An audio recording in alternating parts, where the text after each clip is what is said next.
soccer? Yeah, this is a good win. I'm really proud of our defense, and I think it's a credit to, my assistants have just done a phenomenal job in developing really good game plans to attack some really potent offensive players, and this was just another example of that, being able to contain Latson and Florida State, particularly in the first half. Credit to our assistant coaches, just doing a great job. Charmin, tale of 2.5 quarters for 1.5 quarters. Absolutely elite play on both ends of the court. Those first 2.5 quarters. Does the drop off, with the passing and the shot selection, sort of provide an object lesson of here's what we can do when we're really doing what we're supposed to do, and here's what happens if we kind of slack off against good teams like Florida State?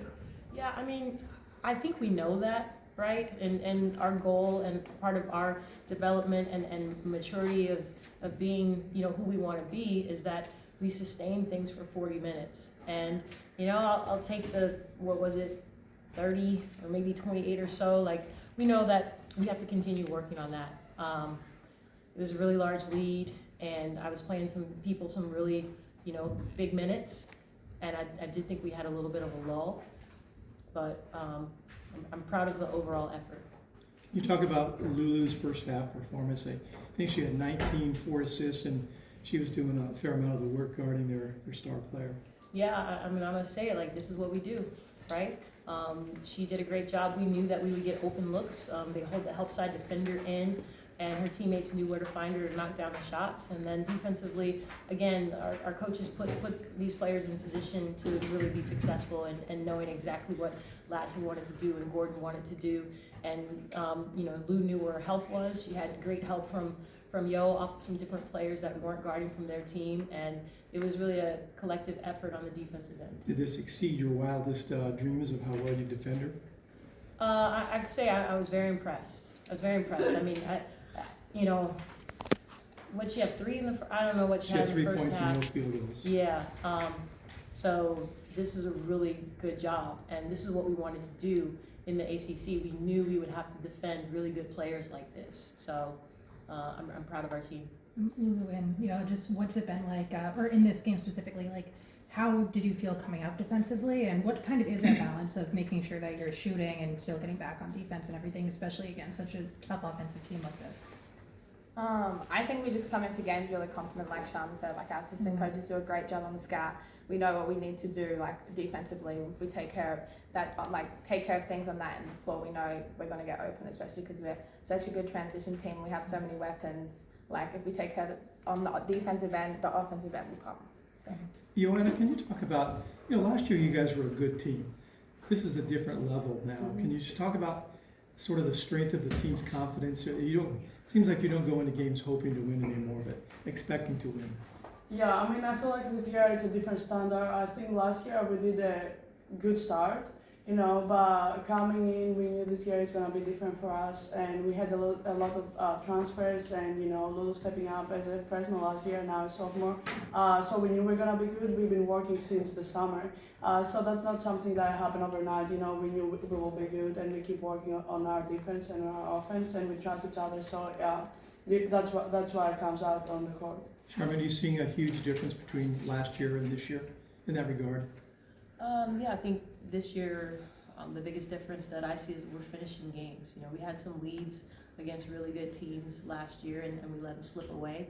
And this year we're able to get the wins. And it's we have some returners and such, but it's just a completely different team, a completely different feel, completely different vibe. And I'm proud of this group that I get to coach right now. It really is a ton of fun. They make my job really easy. These two are lights out, with Martha and Kayla in terms of their shooting. That's, I think, at the end of was it the first quarter or something? Or there's some point where it's like, hold for one. And you don't hold for one when Twidale is wide open at the 3-point line. And she let it go. And, it's like, that's the freedom that they have and the confidence that we have in them. And it's just so much fun to coach. When you start adding up the wins and the record becomes more impressive, and you've got a couple wins over top 25 teams, all of a sudden there's more expectations. Do they seem like they're embracing that? And welcoming the extra expectation? Yeah, I mean, for us, it's just our goal. Our goal is to make the NCAA tournament, and that means we have to beat some ranked opponents. We've got to protect the home court, you know, and we're doing that. And I think the growth for us is making sure that, you know, we don't have any letdowns. We understand there is a target on our back now, and sometimes we can be the ones that people are hunting. We're used to hunting, and now we can be the hunted. So coming in ready to go every single game and playing at the standard that, you know, Yo spoke about is the most important thing. You have a little bit of time to savor, you know, how nice this homestand was before you go out on the road again. Mm-hmm. Did you learn any lessons on that last trip about maybe some little tweaks to emphasize in these upcoming road trips you're going to have? There's going to be a lot more challenges on the road coming up, obviously.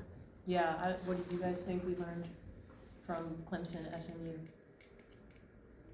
I think we realize how important it is to put the work off the court too, you know, like stay hydrated, and, you know, our coaches already have talked how important it is for us to, you know, bring our water and like go to bed when we're supposed to go. So I think that's gonna be a huge for us and our legs, especially for us who play a lot of minutes.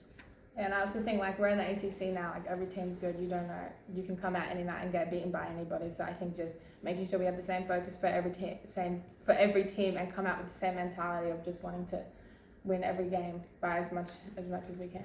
Lulu, what will the confidence level be like when you play at Duke? What'd you say? Sorry, one more time. What will your confidence level as a team be when you play this week at Duke? I think it's the same. Like again, our coaches, they give us a good scout. We do what we do. We know what we got to do when we go there. So our confidence level will stay how it is. Charmin, you guys get 44 points in the paint in this game, and you're a team that's known as the 3-point shooting team.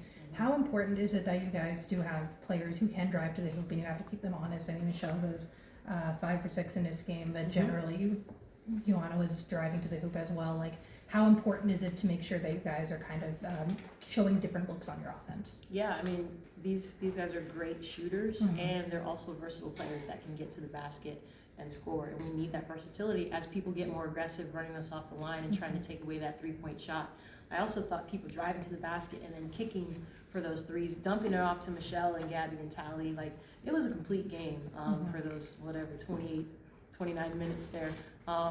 So yeah, we have an inside and out presence. You know, I love when Michelle stays on the floor and stays out of foul trouble. We're always a better team with that. But kudos to Gabby and her development, and Tally for also being ready.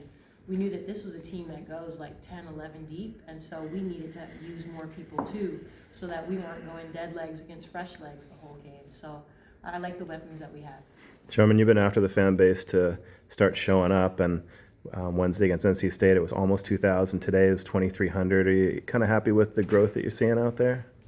Or you want to see more? No, I think we deserve more. Yeah. I think this is a really fun team to watch. I think we're winning, and we're going to do our best to try to keep winning at home. And I want to see Haas Pavilion packed. I've been here a long time. You remember, I know what it's like to play the Battle of the Bay and have 11,000 people in here, right? So those are my expectations. When we bring top-ranked teams into Haas Pavilion, I want 5, 6, 7,000, right? That's what I think we deserve, or these young women deserve, and I'm going to keep talking about it till we get there. Looks a lot better in person than on a computer screen. It does. It does. Get to Haas.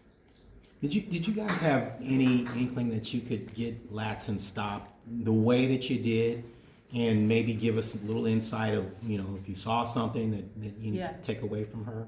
I mean, without giving away the scouting report, because we might see them again in the ACC tournament, it was really a concerted effort to limit her. And if they were gonna, you know, hit some shots from some people that we weren't guarding, so be it, because they can't hit as many as we can hit, right? And so, you know, we had some people get some open looks, but I thought we could limit her. Did I think she'd have 3 points in the first half? No, I did not see that coming. But again, it was Heidi Scout, our assistants are really, really good. And these players are good at listening and buying in and executing a game plan. Okay, thank you. Thanks, ladies. All right, thank you guys. guys.